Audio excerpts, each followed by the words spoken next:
Oh, I also had, we're kind of related to the first one. They've got their world's, it's kind of old, it's been around for a while, but it's the world's first practical jetpack for $75,000. Flies for 30 minutes on a 5-gallon tank of gas, and that's just 2 fans as well flying around. That relates to the other one. Not too much to say with it, but it's very cool. Fucking retarded. Did you see it? No, I don't. $75,000 for 30 minutes joy flight. Google. Larry Page, like Sergey Brin, or one of them went down there and like played with it and stuff, and there was all these other people. Who cares? Jetpack. I don't see the allure of jetpacks. Now. Flying. Whatever. Yeah. we can already fly. You don't need jetpacks. Come on. Okay.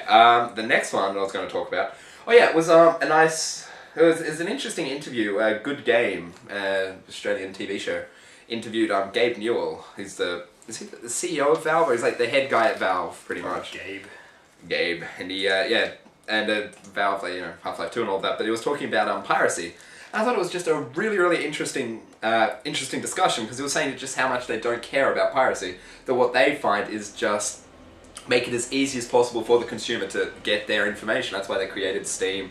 And I mean, Steam's a pretty hectic form of DRM, really, but people don't mind. Like, Steam's got a pretty good reputation, and it's just because he thinks, at least, is it because it makes it easy for the consumer to get their information. Explain to me what Steam is.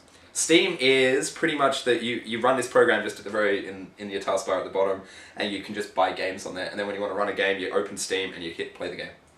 Okay, so it still runs on your desktop. Yeah, it runs on your desktop. You just do it in the side thing. But what you do is you just have an account, and so like your account's got all these games activated, and you can download them on any computer at any point. You just need. So it's tracking you across. Yeah, like Louis before lent me his Steam profile. I was playing Team Fortress 2 and all of that. That was kind of cool. Oh, sweet.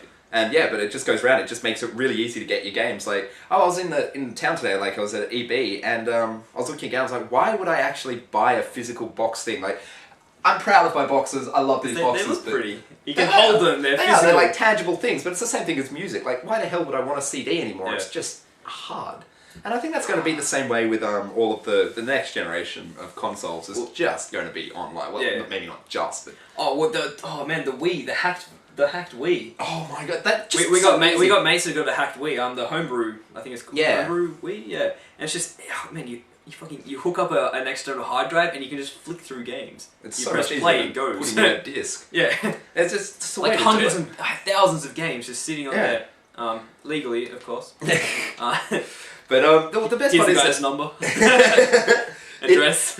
It is DRM though, and it's like so much like rage against it. But I'm starting to think that it's not DRM that we get pissed off about. It's anything that makes the user's experience harder. Yeah. No, even locked down. Like Steam's notoriously locked down. Really hard to crack and all of that. Same with like Apple's iTunes and all of that. Really locked down, but people use it like crazy. And I think it's because it makes the user's life easier. It's the same way as it's a part of yourself type thing. Yeah, only if they're using their system though. Like people hate iTunes because you can't take it anywhere else. Yeah, well, because it's making it harder, their life harder for it. But imagine if you could, with iTunes, just log into your iTunes account on anyone's computer or anyone's iPod, you just log in, then it says, these are all the songs you purchased, these are all the movies you've purchased, and you get it all right there. That'd be pretty cool. It was like, yeah. I don't know, that's an interesting take on DRM. That's what everyone's saying now, like media is converging. I mean, there is really no need for... obviously you have separate newspapers, radio as well. Yeah. But even with digital content, like why should there be a difference between, text, articles, video, movies, music, games? They're all digital media. Should be all fed to you the same way. I mean, I think iTunes was trying to do it, but if they were an open platform, they could be the convergence of media. If they had every piece of media was routed through iTunes. Or if you didn't have to actually get accepted by iTunes and do all of this, if you just had they're the nexus, but you've got to get everything flowing through it. And it's like It's like what we were bitching about the iPhone. Like they could be the platform for the mobile web, but they're all like, I don't know, we're iPhone, we're Apple, we're gonna lock it down because that's our style. We're cool and hip and modern. Very odd. But I wonder if Valve is going to do something like OnLive. You remember that service? OnLive is just literally you play games in the cloud.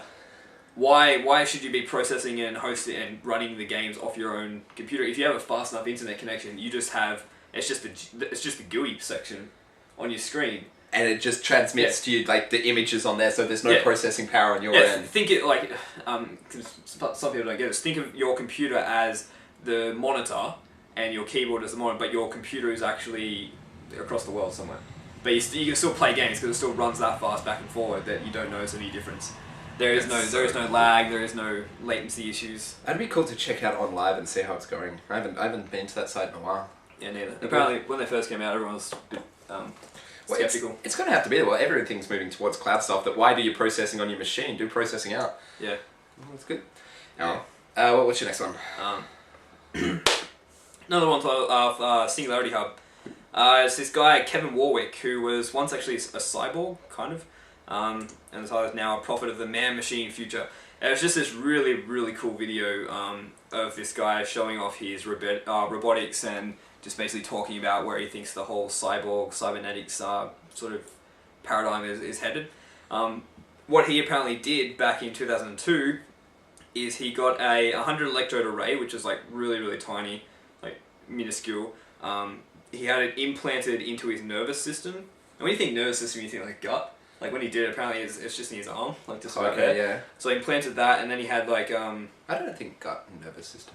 Oh really? I do. So it's like digestive. Anyway, yeah. He then had wires running from it up to a certain area, and then what you do is put this thing around his hand, like just a clip that basically just measured the movements from that electrode, and he could control just a robotic arm remotely. Alright, cool. That's pretty cool. And he tried that out. Apparently what was cool after that, he actually then hooked up, did a similar system, hooked it up with his wife, so that he got it to the point where when his wife moved her hand, like just as an experiment, when his wife moved her hand, he actually felt it in his brain. He felt like the electrical zap, like not... Oh wow, yeah. Not like hardcore, like hurting zap, but he could feel it.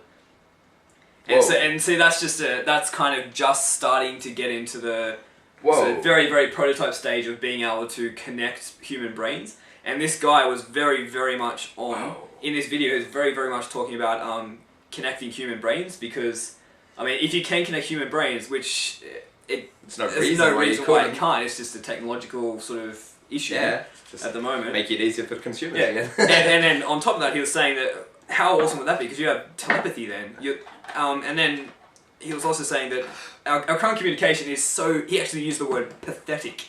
And I kind of agree. Like, I mean, our communication comes down to a standardized language. It's audible. We're just pushing air out of our mouths and moving it in certain ways to make these certain sounds that each of us can understand. Yeah. It's a standardized pattern. And we're losing so much because, like... I'm trying to put all my thoughts right now in my brain into this audible air coming out of my mouth. And then on top of that, something like 90% of it is lost in translation. Yeah. Everything I'm saying now, you're all just getting like 10% of it coming in. So it's like... It's just a natural progression to be able to feel what someone else is doing. Like, but it's more than just a hand. Like you could feel like if you could feel their emotions or feel something there that... Literally stepping into their shoes, you inhabit their body. Like you're feeling the exact same part of it. Like you disconnect yourself somehow. Cut off your head. And you put their body on it. Yeah. Futurama head jars. I'd like that. But you don't need it. You can do that just automatically. Yeah. Oh yeah. I mean, this will require nanotech. You need to inject a whole bunch of nanites. Well, see, I wonder what it'll do as it moves towards that, because it won't be a one or nothing. It'll like evolve into that. But the very fact that it can already feel other people's limbs, I think it'll probably turn into like a bit like the tattoo sort of underground.